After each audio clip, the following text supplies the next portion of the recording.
Welcome to Postpartum. I'm glad to have you all listening with us as we talk about the episode that we just had with Laurel on micro preemies. What were some of your thoughts, ladies? I think it was very informative. It's good to know, because I talked to a few people after that about micro preemies, and knowing the difference that preemie is like a gestational time, like the amount of time that you make it in pregnancy, and micro preemie has to do with the weight. Yeah, size. I thought that was interesting. Yeah. I guess for like on the technical or like the label sense, I didn't know, like what if your baby is like is it still considered micro preemie if it lasted like to 39 weeks, but then it was born less than a pound? That's interesting. That would be very strange for and that probably to happen. Sad. Like you probably would have an unfortunate situation. Like health-wise. Yeah, I'm sure. It's such an intriguing and challenging situation. I think just hearing that, I was like, oh my gosh, it's amazing how many hoops they had to jump through, and yet she seems so grateful. I thought that was a big takeaway for me, is that, I don't know, in that situation, I think it could be really easy to get angry. I know in situations where I've had trials, that's my first response, is just being angry and not grateful, but just like, this is unfair and I'm pissed. So well, to be fair, it's been 18 months now, so she has had some time. And they have just, in talking to them both, her and her husband, they just had so many miracles happen. She didn't even get to talk about hardly any of them. There was just amazing things. Like her husband lost his job. They live in Idaho now, but of course, Primary Children's is in Utah. And he had lost his job just before this happened, or just after she was born. And it just allowed him to be there with her, in Utah while Cleo was in the NICU. And then he was able to find a good job here in Utah, which he still has, and he commutes from Idaho. But just little things like that just definitely helped sustain them and, keep them going. And it's amazing to me how far Cleo has come. Like developmentally and everything, especially with having such a slim chance for survival, and then to be not only alive but thriving. And there's obviously a lot of delay. I think Laurel said she was about the same size as Jamie is now at 5 months. So she's definitely got a long road ahead of her, but she's very, very strong, and I think that gives them a lot of hope. Yeah, there's a lot to be said about having hope when, just in my own interactions with different mental health professionals, whether it be my own therapist or colleagues, I know that that's something that's emphasized. It can help carry through a lot of struggles, even just through a lot of, like, in the big picture, maybe hard to imagine getting through something, but through like moment by moment, then suddenly you're past a big chunk of whatever, of difficulty. And so I bet those small leaps and things really carry them. Yeah. It's unfortunate that we can't have, like, I wish we could have her back, because there are so many things that I still wanted to hear about from her, like talking about her, what was it, infertility after pregnancy, or I can't remember the term for that, but it was we weren't able to touch on that very much. And also we might be able to in our infertility and section. I'll check with her too, because I know she has a blog. And I don't know if I'm pretty sure it's a public blog, and if it is, then we'll check with her that it's okay to share it and maybe put it in the show notes if we can. But she talks a lot. She has several blog posts about that. Her struggles with the infertility after Nova was born, and it took them 3 years, I think, to get pregnant with Cleo, and then all of this stuff. She talks about it a lot over there, and definitely their family has been through a lot, and they're coming out much stronger for it. Absolutely. I think one thing that I thought of while we were doing this, while she was talking, is I have a nephew that has special needs, and they adopted him, and they really weren't sure what he was going to be able to do. But something, I don't know if my siblings struggle with this, but something that's crossed my mind kind of in contemplative moments of like, what if I have a child with special needs, is how do you balance setting realistic expectations for them? Because I always hear people on whatever platform talking about their kids that have special needs, that they don't want to put limitations. They want them to be able to do whatever they want to do, but also not destructive. Yeah, not get frustrated when they're not meeting milestones, right? Oh, I'm sorry. I was misunderstanding. Yeah, like there are going to be things that they may not be able to do, whether it's social awareness, whether it's physically, whether it's like just school subjects. There are going to be limitations, and I don't know how you balance that. So that would have been something that I would have liked to hear about her perspective of just how do you be encouraging and not try to put limitations on them while having realistic expectations of what they're going to be able to do. Did you guys ever watch that show Speechless with Minnie Driver? I don't know if it's still going, but I watched it for a while, and it was really, really good.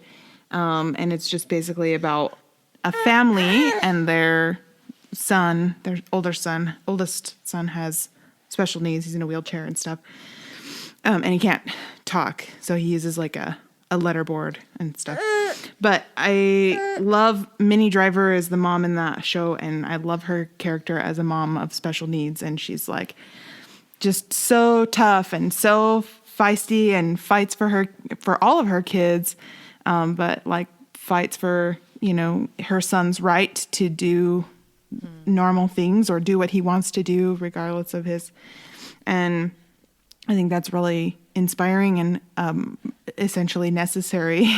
If you do have someone with special needs, like they need a strong advocate in the world. And I think people are coming around and doing a better job as far as like school programs and acceptance. They're being more inclusive and giving them more opportunities now versus, I don't know, 20 years ago. But anyway, it's a good one if you're interested. It looks like there was 3 seasons. Whether it's still going, I can't tell, but it said that it started in 2016. And I'm sorry, ABC announced that the show would not be back after season 3, according to Deadline.com. Yeah, I don't know why I stopped watching. I've watched the first couple of seasons, but I don't know. It happens. You fall out of it, you know. Yep.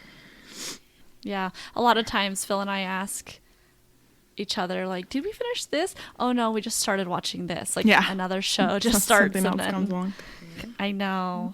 Good thing that's not like that same pattern doesn't generally happen with like everything else. Like you have another child and you're like, oh, what happened to Buddy? I don't know. We had another child. TJ's afraid of that. He really is. Like, I know he wants to have more kids, but he's like, he just said again the other night with Crouton, he's like, I definitely love her less. And I'm like, well, I mean, in comparison, I mean, obviously we love Jamie more because he's a human.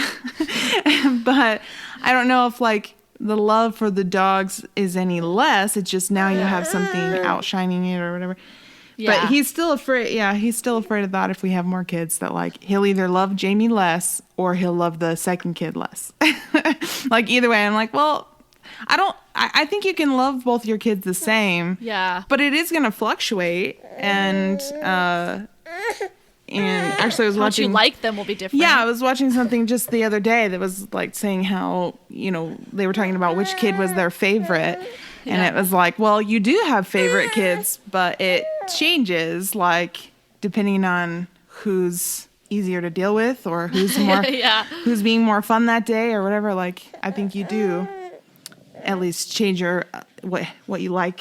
Yeah, and I think it takes time. I mean, for a lot of parents, there's an instant love and an instant connection. But I also think that initially it's okay to feel like you love your child you've had longer than your newborn baby. Yeah. Because you've developed all of these memories, all of these sweet little things that you have together over time. And that's something that I don't remember who talked to me about, but they said, it took me a while to really feel the same love that I felt for my other kids, for my newborn babies, because I just didn't know them. I didn't have a good relationship with them like I did with my other kids. And it's like time or money in the bank. Yeah, totally. Well, they don't really have they don't have like personalities or anything when they're that young. Something that impressed me, I've heard about this before, like with other individuals who utilize the Ronald McDonald House, is just how they always say it's so great. And, you know, like everyone of like a hospital that's great or anywhere that's great is run by humans. And humans are human, and they're going to have bad days, or they're going to have this and this. And so it's neat that that's what everyone seems to stand out, like all the good things, because I don't care what anybody says. It's not possible to have a good day every day, even if you're like super kind-hearted and your heart is in the right place and you just love your job and whatever. Unless I'm the only outlier, which I struggle to believe that. Yeah, like it doesn't matter if you work for the best place ever, because we're not perfect. We're going to continue to have some struggles. And so I think that's just so great that they repeatedly, I hear that in particular about the Ronald McDonald House, that it's just such a great experience. And I could see, I mean, I hope to never be in the situation where I'm there, but Laurel was talking about how all the other parents and families that were there are like really inclusive and stuff. And I could see myself being like, I need space. You know, I bet they're not like these angel transplants, like they're other humans too, you know, so it's just great that they can build that bond. And they're all going through hard times. You know, it may not be the same. Like she said, she met one other person that had a micro preemie and they kind of slept while she was awake. But everyone that was staying at the Ronald McDonald House was there because of some medical problem, you know. And that was what was interesting to me, is that these are people that are, you could say, going, you know, broken, but are there for one another. They're all struggling through something, and yet she had nothing bad to say about them. I don't know if I would be kind and loving. I think that's what I'm feeling. That would be, that would be a really hard time for me to want to reach out. And this is just me thinking, because I haven't been in that place. I don't know, but I just think that if I don't know how I would want to reach out to other people and be loving and be considerate of them when I was going through something so hard. I don't know. It's just incredible. Yeah.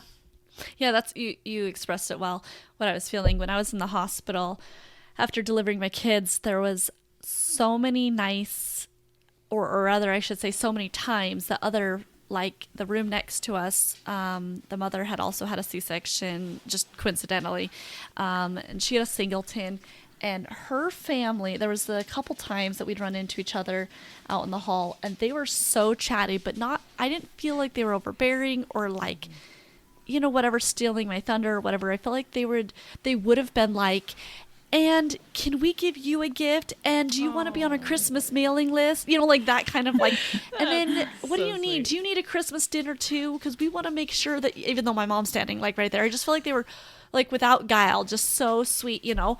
And to be honest, I kind of wanted to be annoyed. Like I could feel that inclination to be like, find something wrong with the situation.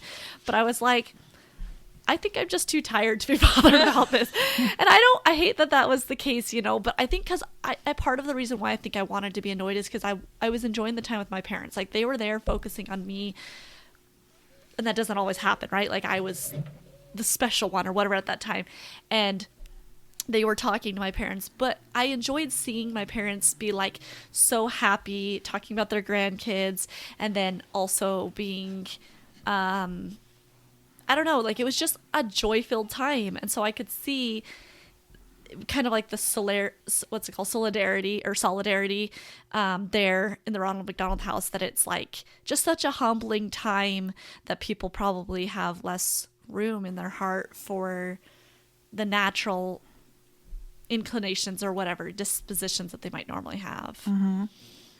I'm still always impressed with people who do reach out when they're in like a crisis situation like that, though, because my natural Sure. inclination is to just, I don't know, retreat and just Self-preservation. just be kind of obsessed with whatever the situation is and have that anxiety and stuff. And so, yeah, it's inspiring to see stories like that. Yeah, it really is. Well, if we don't have any other thoughts, we can go ahead and wrap up this postpartum. And thank you all for listening so much, and we will talk to you later.